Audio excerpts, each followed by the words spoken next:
다음은 구글 애즈에서의 입찰 전략과 운영 전략에 대해서 말씀을 드려보도록 하겠습니다. 먼저 구글 디스플레이 광고가 필요한 때가 언제인지를 알고 진행하시면 좋을 것 같은데요. 저는 이 4가지의 경우에 구글 GDN을 하시는 것을 추천드리고 있습니다.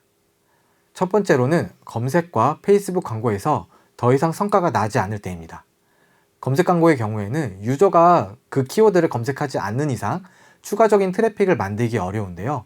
구글 GDN 광고를 하게 된다면 특정 키워드를 검색하지 않더라도 평소에 유저가 관심이 있다라고 하면 그 유저에게 이미지 광고를 통해서 새로운 사람들에게 우리의 브랜드 인지도를 알릴 수가 있습니다. 두 번째로는 브랜딩 및 퍼포먼스 목적으로 광고를 시작할 때입니다. 구글 GDN은 노출수가 많고 유입된 트래픽의 단가가 매우 저렴합니다. 그래서 브랜딩과 퍼포먼스를 동시에 가져가고 싶으실 때 구글 GDN을 할 경우 보다 효과적으로 광고 진행이 가능할 수 있습니다. 세 번째로는 웹사이트 활성화를 위해 대규모 트래픽이 필요할 때입니다. 앞서 말씀드린 대로 구글 GDN은 다양한 지면의 광고 노출이 가능하고 저렴한 단가로 광고 진행이 가능하기에 트래픽을 모으는 데는 정말 적합한 광고 상품이라고 할 수가 있습니다. 네 번째로는 CRM 마케팅의 대안입니다. 앞서 타겟팅 중에 리마케팅을 말씀을 드렸는데요. 리마케팅을 정교하게 설계하고 진행하신다면 CRM 마케팅 대안으로 얼마든지 구글 GDN을 활용해서 이용할 수 있는 장점이 있습니다.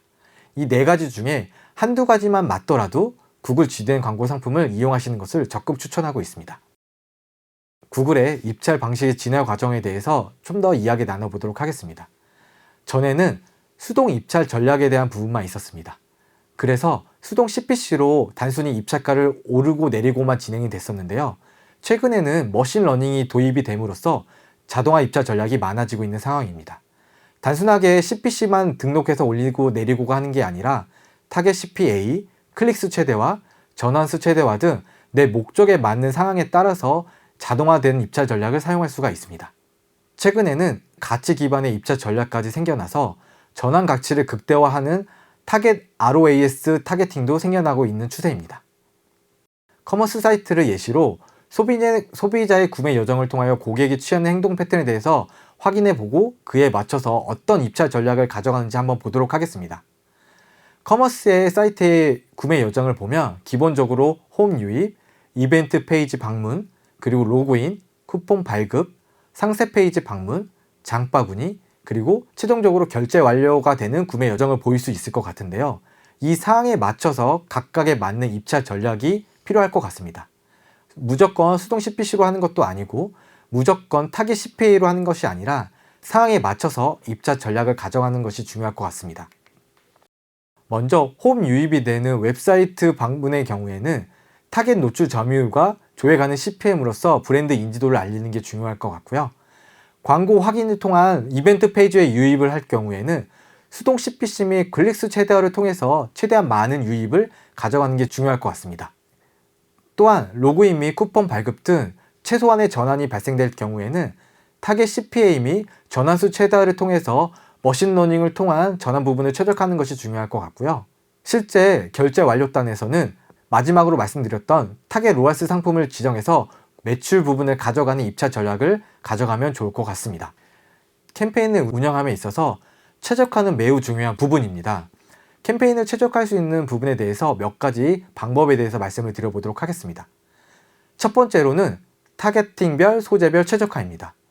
타겟팅과 소재를 최적화하는 부분은 캠페인 운영을 최적화하는 데 가장 기본이 되는 부분입니다. 단순하게 타겟팅을 동일하게 했다라고 해서 그대로 처음부터 끝까지 캠페인을 운영하는 것이 아니라요.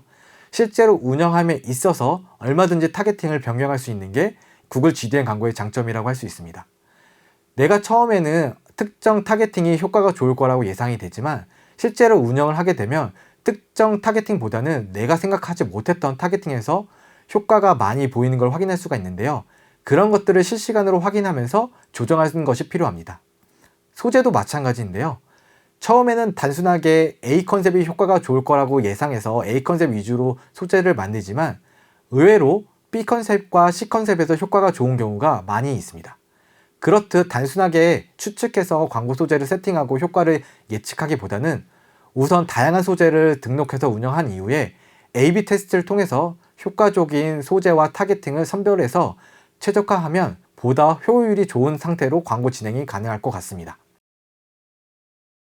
두 번째로는 광고 게재 지면을 최적화하는 부분입니다. 실제로 구글 애즈는 광고가 노출된 지면을 확인할 수가 있습니다. 광고가 단순히 노출되는 게 중요한 게 아니라 노출됨에 있어서도 클릭이라든지 전원수가 얼마만큼 보여지는지가 매우 중요한데요. 단순히 노출만 있고 유입이 안 되는 사이트라면 효과적인 사이트라고 할 수 없기에 이런 부분은 과감하게 제외 처리하고 노출수가 비교적 적지만 클릭수나 전환수가 많은 사이트를 선택해서 그 부분을 좀 더 활성화하는 부분이 보다 효과적인 광고 최적화라고 할 수 있을 것 같습니다. 마찬가지로 앞서 말씀드렸던 예시로 이상한 사이트의 광고가 노출될 수도 있는 우려가 있기에 이렇게 광고가 게재됐던 사이트를 참고함으로써 이상한 사이트들을 제외시키는 부분도 필요할 수 있을 것 같습니다. 세 번째로는 요일별 시간대 타겟팅입니다. 우리가 광고비가 얼마든지 많이 있다라고 한다면 이런 부분을 크게 신경 쓸 필요는 없습니다. 하지만 예산이 정해져 있고 한정된 예산으로 광고를 진행해야 한다면 무조건적인 노출보다는 구매가 잘 나고 유입이 잘 나고 노출이 원활한 요일과 시간대에 광고를 집중하는 것이 훨씬 더 유리할 수 있습니다. 예를 들어서 사람들이 옷을 사는 경우가 언제가 많을 거라고 예상이 되십니까? 많은 분들이 시간이 많기 때문에 주말에 쇼핑을 많이 할 거라고 생각이 되는데요. 실제로는 그렇지 않습니다. 많은 사람들이 주말에 놀러를 가기 위해서 배송까지 생각해서 목요일과 수요일에 구매를 하는 비중이 훨씬 높습니다. 그렇기에 쇼핑몰의 경우에는 주말보다는 수요일이나 목요일에 광고비를 훨씬 더 많이 지출하는 경우가 많이 있습니다. 시간대도 마찬가지입니다. 무리해서 새벽대에 광고를 노출하기보다는 우리가 타겟팅하는 유저가 많이 활동하는 시간대를 선택해서 그 시간대에 광고를 집중하는 게 훨씬 더 효과적으로 광고 진행이 가능하다고 할 수 있을 것 같습니다. 마지막으로는 전환 측정에 대한 부분입니다. 구글 애즈는 GA와 연동이 되기에 단순히 노출과 클릭도 중요하지만 전환수를 측정해서 이 부분을 최적화하는 부분이 매우 중요하다고 할 수 있을 것 같은데요. 구매 전환이 있는 사이트라면 전환 설정을 한 이후에 캠페인을 지정하시는 것을 추천드립니다. 전환 설정은 도구 및 설정 탭에서 특정과 전환 탭을 순서대로 누르시면 지정할 수가 있습니다. 입찰 전략을 어떻게 활용하는지에 따라서 효과가 매우 차이가 나는데요. 첫 번째로는 빠듯하게 세팅된 입찰 전략에서의 화면입니다. 처음부터 단가를 빠듯하게 입찰할 경우에는 최적화에 어려움이 있습니다. 머신러닝의 기간은 보통 2에서 4주가 되는데요. 이 기간에 최적화가 되지 않기에 처음에는 보다 효율적으로 광고가 진행이 되는 것처럼 보이지만 시간이 지날수록 학습에 실패돼서 비용 단가는 높아지고 전환수는 떨어지는 경우가 발생이 됩니다. 그렇듯 무조건 빠듯하게 세팅된 입찰보다는 다음과 같이 여유 있게 세팅된 입찰을 방식으로 하시는 것을 추천드립니다. 여유 있게 실제로 내가 원하는 입찰 단가보다 2에서 30% 상향된 입찰가로 진행될 경우 머신러닝이 보다 확실하게 학습을 할 수가 있어서 처음에는 단가적인 측면과 비용적인 측면에서 불리하게 작용될 수 있지만 시간이 지날수록 훨씬 더 효과적인 효율을 가져갈 수가 있습니다. 시간이 지나면 볼륨은 확장되고 단가는 내려가는 그래프를 다음과 같이 확인할 수가 있습니다. 이렇듯 우수한 전환 성과를 가져가기 위한 캠페인의 운영 팁은 크게 세 가지를 기억해 주시면 좋습니다. 첫 번째로는 전환 추적, 두 번째로는 타겟팅, 세 번째로는 입찰과 예산입니다. 전환 추적의 같은 경우는 구글 애즈 전환을 삽입하거나 구글 GA를 삽입하여 전환 추적하는 것을 필수적으로 하시면 좋을 것 같습니다.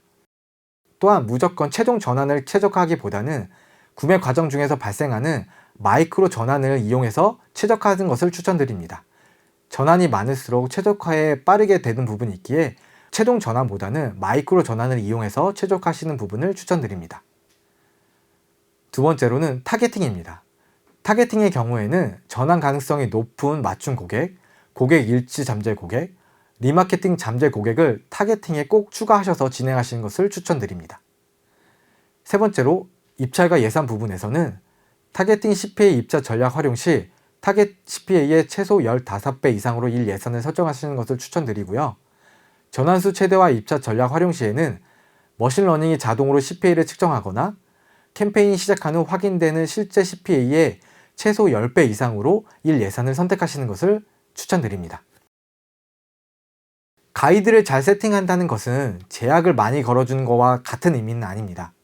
어느 정도는 목표 설정을 디테일하는 것도 중요하지만 머신러닝을 믿고 큰 물에서 놀게 해줘야 많은 전환과 효율을 확보할 수 있는 점을 기억해 주신 상태에서 구글 GDN을 운영하시면 좋을 것 같습니다. 지금까지 구글 에즈와 구글 GDN에 대해서 이야기 나눴고요. 좀 더 구체적인 사례에 대해서는 실제 실습을 통해서 좀 더 자세하게 알아보도록 하겠습니다. 감사합니다.